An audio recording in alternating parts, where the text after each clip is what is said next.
Ano yan? Ba't puro panlalaki itong kinukuha mo? Kasi gusto ko to eh. Ay, hindi. Akin na, Akin to, akin na yan! Huwag nga kayong mag-agawan. Madami yung nabili kong yan. Lahat kayo meron. Saka ikaw, bakit mo kinukuha yung para sa pinsan mo lalaki? Meron para dyan sa'yo. Nay, alam mo ba, puro lalaki ang barkada niya sa school. Ang bata-bata mo, barkada mo lalaki ba? Hoy! Ikaw! Kanina ba ka masira? Huwag kayong ganyan. Ay, alam mo, oy! Magsitulog na nga kayo. Akit sa taas, magsitulog na kayo. Sama ako dun. Teka lang. Oy! Ako yung ate! Mag-ingat kayo! Ito mga to. Hello? Oh! Hello? Who's this? Ha? Anthony! Anthony! Yeah! I'm Girlie's friend. Yes. You from London? Yes. Yeah, she Nag-umpisa sa patawag-tawag sa telepono, sa kwentuhan, sa pakikinig ng mga problema ng bawat isa, hanggang sa tuluyan ng makuha ng banyagang si Anthony ang loob at buong tiwala ni Rexy. Kaya naman pagkalipas lang ng ilang buwan, Rexy! Rexy! Ano ba yun? Lexi, andito na siya. Sino? Ang puti-puti niya pag nagkaanak kayo mistisa, ang ganda-ganda. Anak agad? Di ba nga, nandito na yung, si ano? Dali lang, di mo na sinabi sa akin. Anthony! Hindi mo sinabi. Anthony Jones, my friend Rexy. Your phone pal, remember? Yes. Friend pal. And me, makapal. Joke only now. Hold on, sir. You are so gorgeous. Really. Ano yun?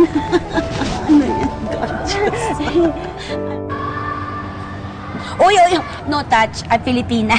And you know, public place, parents, very strict. Your parents? They're still alive. No, they're dead. But strict. You make me laugh. That's why I like you very much, Rex. I am divorced. I have 4 kids. And I think I'm ready to marry again. I want to marry you and take you to the UK. UK? Ukay. Right? Pardon me? Why are you asking for pardon? Are you ex-convict? No, I'm not. Why, are you worried? Oh, do not worry about me. I do not worry about you. Why? I do worry about you. Me? About your future. I am worried because I already fall in love with you. Really? Yes. That makes me so happy. Was You make me so happy. Wait. Durgan, come here. sa madaling salita, nahulog na ng husto. Hindi lang ang loob ni Rexy, kundi pati na ang kanyang buong puso.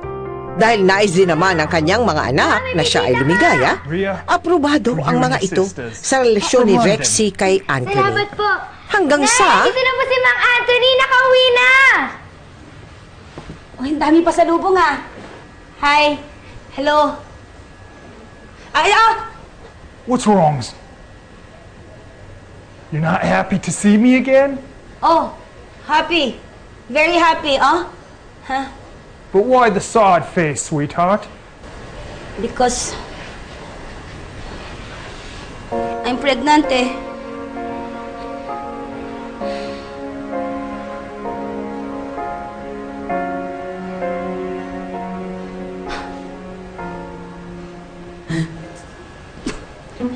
Rexy, Yes.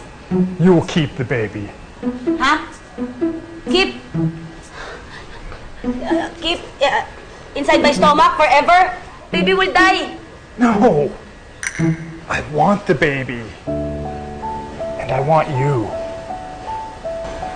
I will marry you. I will marry you.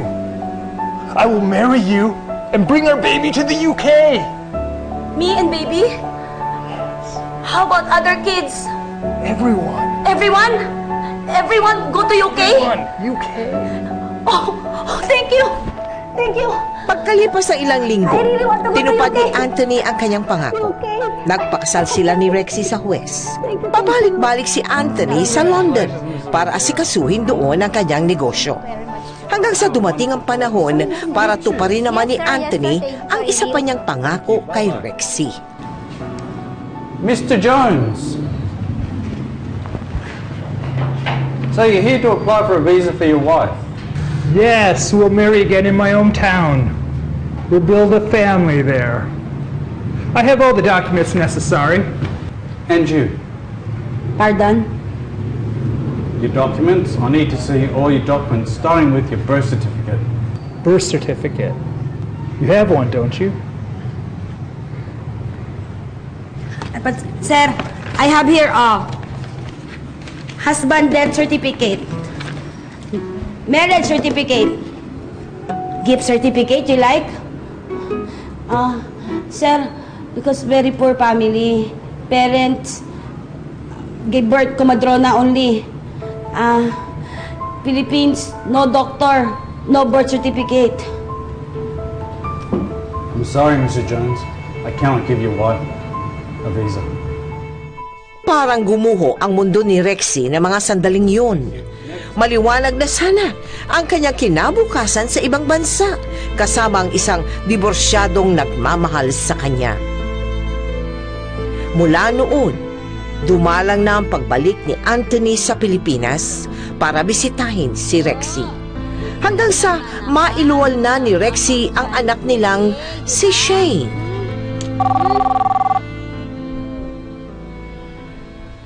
Tatay mo na to. Magpapardon-pardon na naman to. Ito, dali. Hello? Is this Are You Resurrection? Rexy? Yes. This is Rexy. Who are you? Pardon? I am Beth, the mother of Anthony. I am sorry. Sorry? Sorry for what? Anthony, my son, he has been in a terrible accident. Accident? What accident? Is he okay? Is he alive? Ma'am? Tao po, nandito na si Tita Girlie! Oh! Ay, nako naman.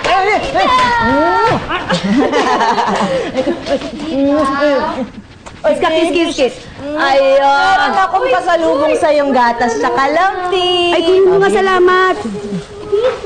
At para sa'yo, meron akong adobo. Paborito mo to, di ba? Oo, salamat Ay, pasok nyo nga ito, lagay nyo sa pinggan. Sige po. Wait. Adobo. Ay, kunin mo muna. Nang makapagkwentuhan kami. Baby Shane! Ay, sus. Ano na nangyayari sa'yo? Hindi ka na naglalabas. Kailangan mo lumabas. Yung bata ngayon, kailangan paarawan. Ang putla-putla na, oh. Oh, kasi nga, Tisay. Alam mo, girlie, nung huling alis niya, naramdaman ko mailap na siya. Sa tingin mo, kasalanan ko ba na hindi inisikaso ng mga magulang ko yung birth certificate ko? Kasalanan ko ba na sa sobrang hirap namin, hindi na importante sa kanila yung mga bagay na yun? Kailan ka ba huling tinawagan ng Briton na yun? Nung isang linggo, sa wakas tumawag din. Nagkwento, nabangga daw siya. Ha? Nakasuhan kasi nakainom. Doon daw nagsimula yung kamalasan niya. Nagsarado yung negosyo, na-depress daw siya. Kaso, itong mga nakaraan, tinatawagan ko, hindi ko makontak eh. Anong gagawin ko? Ano nang mangyayari kay Shane? Ano ba? Kaya mo yan, oh. Mag-isa mo ang binuhay yung 3 mong anak, di ba? Mag-isa ka. Kasi, girlie, nung una, si Edong namatay dahil sa sakit sa puso. Itong pangalawa, parang inabandonan na rin ako ni Anthony.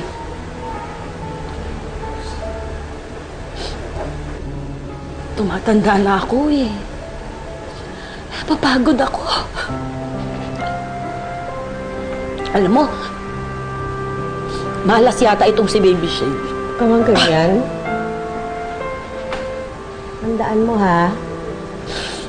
Walang binibigay ang Diyos na pagsubok na hindi mo kayang pasanin o lagpasan. Tandaan mo yan. Eh bakit ano? Ano? Yung ibang pagsubok ba't hindi binigay sa'yo? Oy, bakit ako? Sa'yo binibigay eh. Para hap-hap tayo. Kailan ba yun? Eh mukhang malakas ka pa eh.